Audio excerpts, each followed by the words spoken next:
Olá, boa noite. Polícia Federal conclui inquérito sobre os 51 milhões de reais atribuídos a Gedel Vieira Lima. Relatório aponta que há indícios de crimes de lavagem de dinheiro e associação criminosa do ex-articulador político de Temer. Após uma semana considerado foragido, o presidente do PR se entrega em Brasília. Antônio Carlos Rodrigues é acusado de pedir propina de empresários. Dono da JBS se cala em depoimento à CPI do Senado. Joesley Batista foi alvo de críticas de aliados do Palácio do Planalto. O Supremo decide que Eduardo Cunha continua preso no Paraná e STJ mantém na cadeia o presidente afastado da Alerj, Jorge Pisciani. Justiça nega recurso da defesa do ex-presidente Lula e mantém bloqueio de 16 milhões de reais do petista. Você acompanha essas e outras notícias após o intervalo. Até já. Considerado foragido da polícia há uma semana, o ex-ministro dos Transportes, Antônio Carlos Rodrigues, presidente nacional do Partido da República, o PR, se entregou à Polícia Federal em Brasília hoje. Antônio Carlos Rodrigues estava foragido desde o último dia 24, quando teve a prisão decretada pela Justiça de Campos dos Goytacazes, no Rio de Janeiro. Ele é suspeito de ter cometido os crimes de corrupção, extorsão, participação em organização criminosa e falsidade ideológica na mesma investigação que prendeu o casal Antony e Rosinha Garotinho. O Ministério Público do Rio diz que o ex-ministro dos Transportes negociou com o ex-governador e com o frigorífico JBS Friboi a doação de dinheiro de propina para a campanha dele em 2014. Presidente nacional do PR, Antônio Carlos Rodrigues foi ministro dos Transportes no governo Dilma Rousseff, vereador em São Paulo e suplente de senador na chapa de Marta Suplicy, hoje no PMDB. Segundo a Polícia Federal, Antônio Carlos Rodrigues deve ser transferido amanhã para o Rio de Janeiro, onde está o inquérito contra ele e o casal Garotinho na Justiça Federal. Ministro do Superior Tribunal de Justiça, Félix Fischer, negou liminar para soltar o presidente afastado da Assembleia Legislativa do Rio de Janeiro, Jorge Pisciani, e o deputado estadual Paulo Melo, ambos do PMDB. A decisão final será julgada pela 5ª turma da Corte. O relator da ação contra os deputados do PMDB do Rio, Félix Fischer, pediu mais informações sobre o caso ao Tribunal Regional Federal da 2ª Região. Além disso, enviou a decisão ao Ministério Público Federal para que o órgão emita um parecer sobre o pedido de liberdade dos parlamentares afastados da Alerj. Jorge Pisciani e Paulo Melo são suspeitos de receber propina para defender interesses de empresários dentro da Alerj e de lavar o dinheiro usando empresas de compra e venda de gado. De acordo com o Ministério Público Federal, os dois receberam juntos 131 milhões e meio de reais em propinas da FETranspor entre 2010 e março de 2017. Eles foram presos na Operação Cadeia Velha no último dia 16, um desdobramento da Lava Jato. Em seguida, a Alerj determinou a soltura deles, mas o TRF da 2ª Região anulou a decisão da Assembleia e fez com que Pisciani, Melo e outro deputado alvo da operação, Edson Albertassi, voltassem para a prisão. E o exame de corpo de delito comprovou lesões em Antônio Garotinho, mas não esclareceu a causa dos ferimentos. A cela onde o ex-governador do Rio diz ter sido agredido na cadeia pública de Benfica vai ser periciada pela Polícia Civil.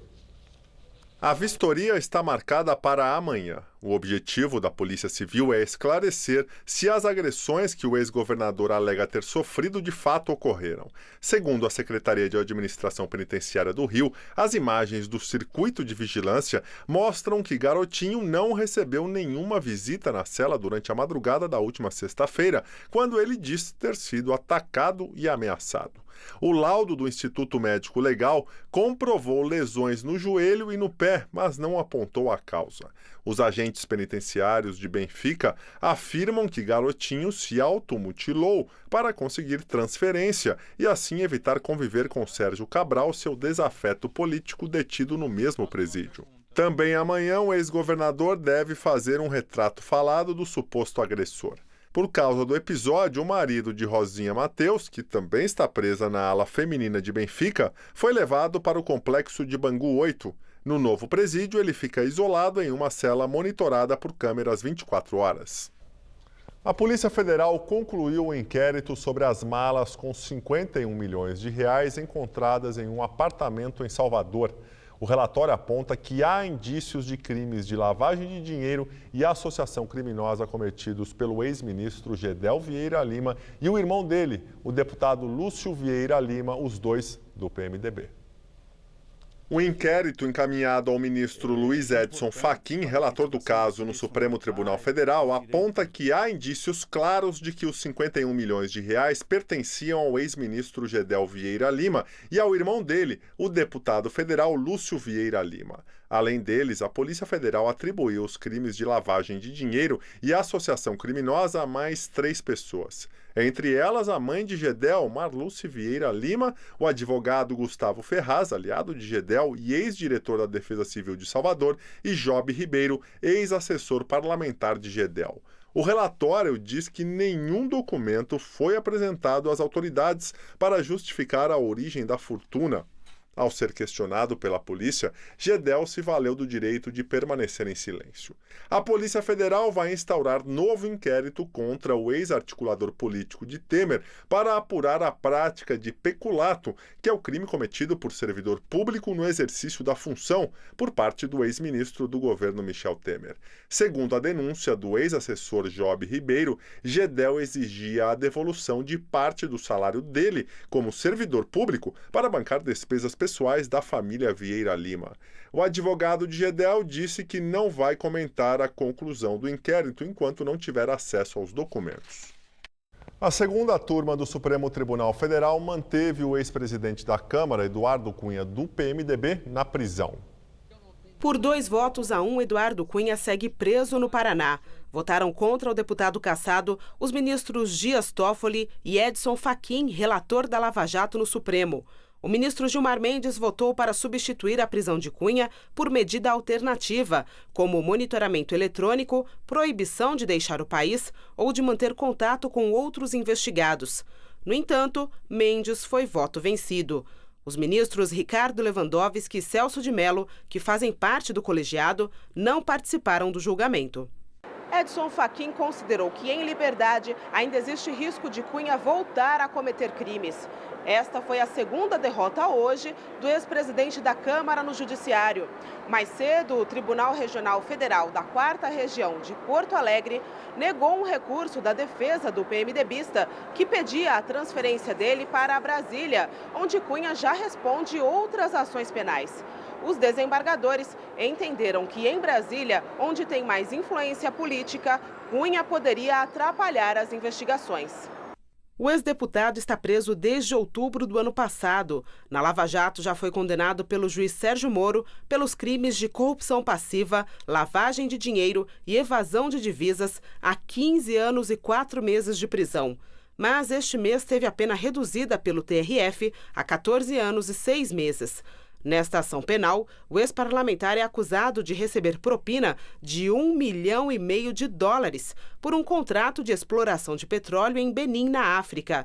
Ele nega as acusações. PSDB lança diretrizes do programa de partido para a campanha eleitoral do ano que vem. O documento, elaborado pelo Instituto Teutônio Vilela, cita a necessidade do avanço das reformas da Previdência e do sistema tributário, além de defender a ampliação das privatizações. Apesar do discurso liberal, o partido acredita que o acesso dos mais ricos aos serviços públicos precisa ser reavaliado. E agora vamos ao comentário de política com José Neumann e Pinto.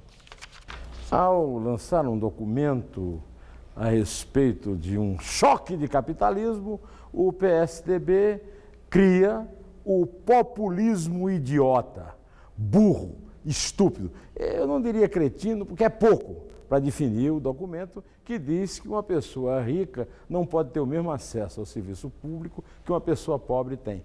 Populismo completamente fora de sentido, porque o direito fundamental da democracia é a igualdade de todos perante a lei, mas os tucanos nem isso aprenderam. E também soltaram uma nota técnica impondo restrições à reforma da Previdência, tornando-a mais inócua do que ela já é. O PSDB é o partido do Fernando Henrique, que tem uma bandeira histórica da reforma da Previdência. O PSDB está perdendo o seu futuro nesse seu desprezo pelo próprio passado. Ou fingia, quando defendia a reforma da Previdência do governo Fernando Henrique, ou está fingindo agora em busca populista por votos dos críticos à reforma, que são maioria no povo.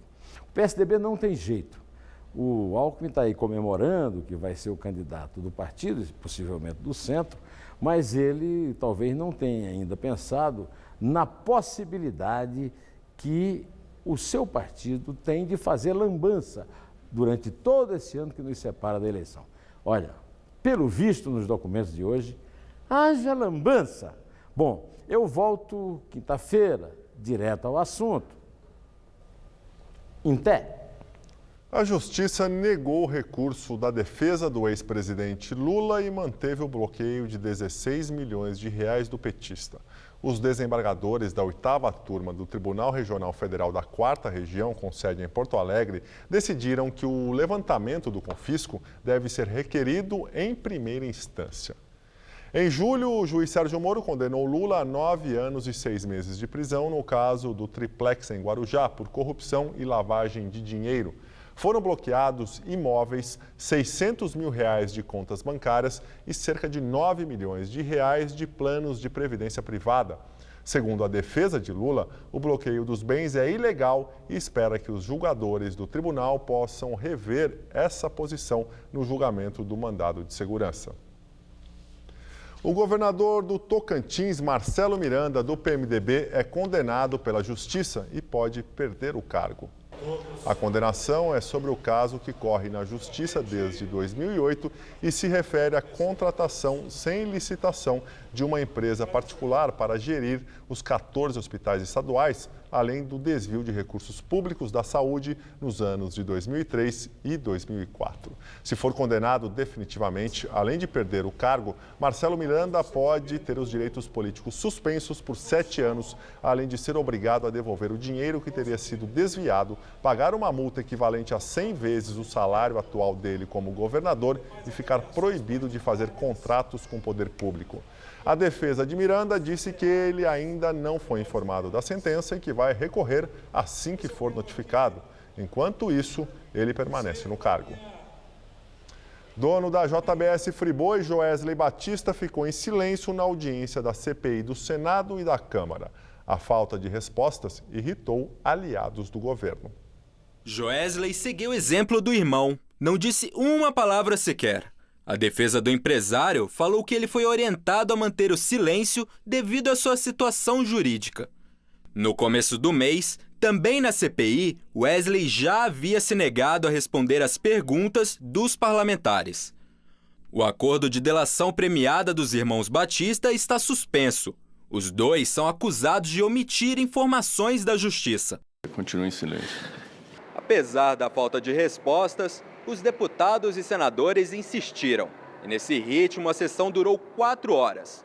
Joesley foi alvo de críticas dos aliados do Palácio do Planalto. O presidente da CPI, senador Ataídes Oliveira, do PSDB, foi mais duro. Ameaçou pedir a rescisão da delação dos donos da JBS Friboi. Mais uma vez eu alerto Vossa Senhoria com relação a isso aqui. Evidentemente que essa comissão deverá utilizar dessa legislação para tomar as providências se porventura Vossa Excelência permanecer em silêncio. O deputado Carlos Marum, cotado para assumir a articulação política de Temer e membro da tropa de choque do governo, também atacou. Acusou Joesley de fazer parte de uma conspiração para derrubar o presidente. O senhor não é tão bandido quanto o senhor confessa ser, sinceramente. Empresário arrojado, com investimentos importantes para o país. Citei até um investimento importante no meu estado, a milhares de empregos. Mas o senhor chegou num momento que o senhor que era um mafiosinho de terceira categoria, resolveu achar que era o Al Capone. E daí? Joesley está preso na carceragem da PF em São Paulo desde setembro. Ele e o irmão são réus numa ação penal. Os dois respondem pelos crimes de uso indevido de informações privilegiadas e manipulação do mercado. Ambos negam as acusações. O diretor-geral da Polícia Federal se reuniu com o presidente da Câmara, Rodrigo Maia, para tratar da reforma da Previdência. Fernando Segovia defende a manutenção de regime especial para agentes da instituição. Rodrigo Maia é um dos principais articuladores do governo de Michel Temer na tentativa de aprovar a reforma previdenciária. Segovia mostrou preocupação em preservar os direitos dos policiais federais, caso a reforma da Previdência seja aprovada. Para ele, os agentes têm uma trajetória difícil até a aposentadoria. A gente está lutando pelo nosso direito à aposentadoria, que o policial, ao longo da carreira, sofre bastante. A gente vê os policiais mortos em combate, a dificuldade da segurança pública no país. Então, perder direitos nesse momento seria péssimo para o policial que hoje enfrenta a corrupção, enfrenta diversos problemas no país. Os direitos citados por Fernando Segovia incluem ainda a idade mínima para a aposentadoria dos policiais. No texto inicial da reforma, o limite para a categoria era de 65 anos. Caiu para 60 após protestos e agora, após a última versão apresentada pelo governo na semana passada, diminuiu para 55 anos. De acordo com a atual legislação, policiais federais, por exemplo, não necessitam de idade mínima para se aposentar. Homens contribuem por 30 e mulheres por 25 anos. Caso a idade mínima da categoria seja fixada em 55 anos, tanto homens quanto mulheres poderiam se aposentar após 25 anos de contribuição. O diretor-geral da PF também defendeu que o policial tenha direito a se aposentar com o mesmo salário da ativa, ou seja, a chamada integralidade. O texto mais enxuto da reforma, porém, não prevê essa possibilidade para os servidores que ingressaram na carreira depois de 2013. E agora o comentário de Josias de Souza, direto de Brasília. Em sua penúltima esquisitice, o recém-nomeado diretor-geral da Polícia Federal, Fernando Segovia, decidiu acumular as funções de sindicalista. O investigador negocia com deputados investigados a manutenção de privilégios de sua corporação numa hipotética reforma da Previdência. Quer a aposentadoria integral e a garantia de que os policiais aposentados receberão os mesmos reajustes dos colegas da ativa. É esse tipo de sonho que transforma a Previdência num pesadelo. Eis o quadro. Ignorando o fato de que a PF dispõe de federações e associações de classe, Segovia atropela o seu superior hierárquico, o ministro da Justiça, para defender no Congresso privilégios que o presidente da República prometeu eliminar. Nesta terça-feira, o delegado participou de uma reunião com o presidente da Câmara, Rodrigo Maia, alvo da Lava Jato. Além de avaliar que uma mala com propinas não prova corrupção, Segovia acha conveniente negociar com investigados. Não é à toa que, vista de longe, Brasília está cada vez mais parecida com uma comédia mal escrita, com um diretor despreparado e os atores fora dos seus papéis. Ensaiado às pressas para substituir o espetáculo anterior, o governo Temer não agrada à plateia. E o vai e vem do delegado Segovia passa a incômoda impressão de que a Polícia Federal desistiu de vigiar a bilheteria. Boa noite. O Ministério Público de São Paulo pediu hoje a condenação por improbidade administrativa do vice-prefeito de São Paulo, Bruno Covas, do PSDB, e dos secretários de governo Júlio Semeghini e da Cultura, André Sturm. Eles são acusados de direcionamento da concorrência que escolheu a empresa que organizou o Carnaval de São Paulo neste ano. Segundo o promotor Nelson Luiz Sampaio de Andrade, os três tramaram a portas fechadas como a agência Dream Factory, parceira da Ambev, venceria a licitação para organizar o carnaval da cidade. Segundo a rádio CBN, além da cúpula da gestão Dória em São Paulo, a Promotoria do Patrimônio Público também pediu que 9 sócios da agência Dream Factory também sejam condenados na ação. A Prefeitura ainda não recebeu a notificação. E o Conselho de Defesa do Patrimônio Histórico de São Paulo, CONDEFAT, notificou a Prefeitura por irregularidades em uma obra de revitalização do viaduto Santa Ifigênia, no centro da cidade. Tombado pelo município, o viaduto já está em processo de tombamento também pelo Estado e qualquer obra no local precisa da autorização dos 2 órgãos, mas não foi solicitada pela administração de João Dória. Agora a notícia internacional, a Coreia do Norte lançou hoje um novo míssil balístico. Coreia do Sul e Estados Unidos confirmaram o lançamento. De acordo com as primeiras informações do Pentágono, o míssil balístico intercontinental foi disparado de uma província ao norte de Pyongyang, voou por 50 minutos percorrendo 1.000 quilômetros até cair no mar do Japão. O órgão militar americano afirmou que o disparo não representou uma ameaça aos Estados Unidos, seus territórios ou aliados. Estados Unidos, Japão e a Coreia do Sul pediram uma reunião de emergência do Conselho de Segurança da ONU para abordar o lançamento do míssil norte-coreano. O último míssil disparado pela Coreia do Norte no dia 15 de setembro sobrevoou o Japão e caiu no Oceano Pacífico. A ministra Rosa Weber, presidente do Supremo Tribunal Federal, negou hoje o pedido de uma mulher grávida para realizar um aborto com autorização da Justiça. A jovem está grávida de 3 meses e pediu a interrupção da gravidez por falta de poder econômico para criar a criança. Rebeca Mendes da Silva Leite tem 30 anos e outros 2 filhos. Ela é mãe solteira e ganha um salário mensal como empregada temporária do IBGE de R$ 1.200. O contrato dela no órgão termina em fevereiro e a ação de aborto foi aberta no STF pelo partido PSOL. Eu fico por aqui. A edição de hoje pode ser vista no site do Jornal da Gazeta. Fica agora com Rony Von no Todo Seu. Muito obrigado pela sua companhia. Tenha uma ótima noite. A gente se vê amanhã. O que tem de novo no mundo das celebridades? Confira no Revista da Cidade desta quarta, 9h30 da manhã. Assista agora Todo Seu.